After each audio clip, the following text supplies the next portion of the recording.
పరకాల బహిరంగ సభలో సీఎం రేవంత్ రెడ్డి సంచలన వ్యాఖ్యలు చేశారు. కేసీఆర్ అసెంబ్లీకి వస్తే అన్ని విషయాలపై చర్చిద్దామంటూ సవాల్ విసిరారు. అప్పులు వారు చేస్తే వాటి భారం తాము మోస్తున్నామని ఫైర్ అయ్యారు.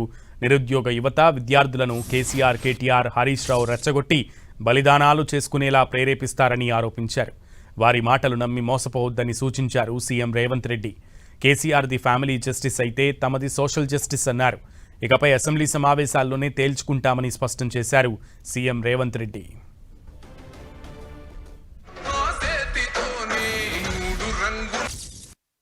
ఈనాడు పదే పదే బావమర్దులు శాసనసభ ఏర్పాటు చెయ్యి, కేసీఆర్ పాలనలో ఏం జరిగిందో, రేవంత్ రెడ్డి పాలన ఏం జరిగిందో చర్చిద్దామని వారు అంటున్నారు. అయ్యా, మీ బావమర్దుల కోరిక మేరకు సెప్టెంబర్ నెలలో శాసనసభ సమావేశాలను ఏర్పాటు చేస్తా. బావమర్దులతో పాటు మీ మామను కూడా తీసుకొని రావాలి సభకని నేను చెప్తున్నా. మాజీ ముఖ్యమంత్రిగా, కేంద్ర మంత్రిగా 40 సంవత్సరాల అనుభవం ఉన్న చంద్రశేఖరరావు గారు శాసనసభకు రావాలి. 10 సంవత్సరాలు వారి పరిపాలనలో వారు తీసుకున్న సంక్షేమ పథకాలు, తెలంగాణలో చేసిన అభివృద్ధి గురించి చర్చించాలని నేను అడుగుతున్నా. మాయ మాటలు వింటిరా మోసపోతారు. ఆనాడు అగ్గిపెట్టెరావు గారు, అఘోరరావు గారు 100 రూపాయలు పెట్టి పెట్రోల్ తెచ్చుకున్నాడు సీసా నిండా. 10 పైసలు అగ్గిపెట్టి తెచ్చుకోలే. రెచ్చగొట్టిండు. అమాయకులైన పిల్లల ఆవేశానికి లోనైండ్రు. శ్రీకాంతాచారి ఎల్బీ నగర్లో నిలువున తగలబెట్టుకొని తెలంగాణ కోసం ఆత్మ బలిదానం చేసుకున్నాడు.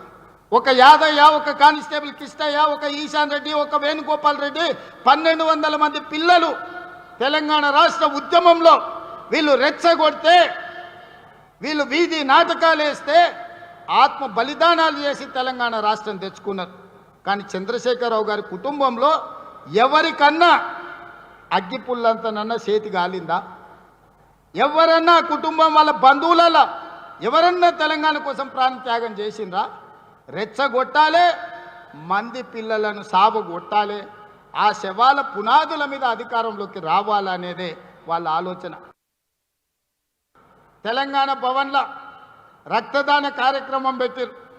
కాళేశ్వరం గోదావరి నీళ్లు మాకు ఇవ్వండి, మా రక్తం తీసుకోండి అని రక్తదాన కార్యక్రమం పెట్టారు తెలంగాణ భవన్లో. నేను అనుకున్న కనీసం తిన్న కొవ్వు అరుగుతుంది హరీష్ రావుకు, కేటీఆర్కు కొంత రక్తం ఇస్తే అనుకున్నా.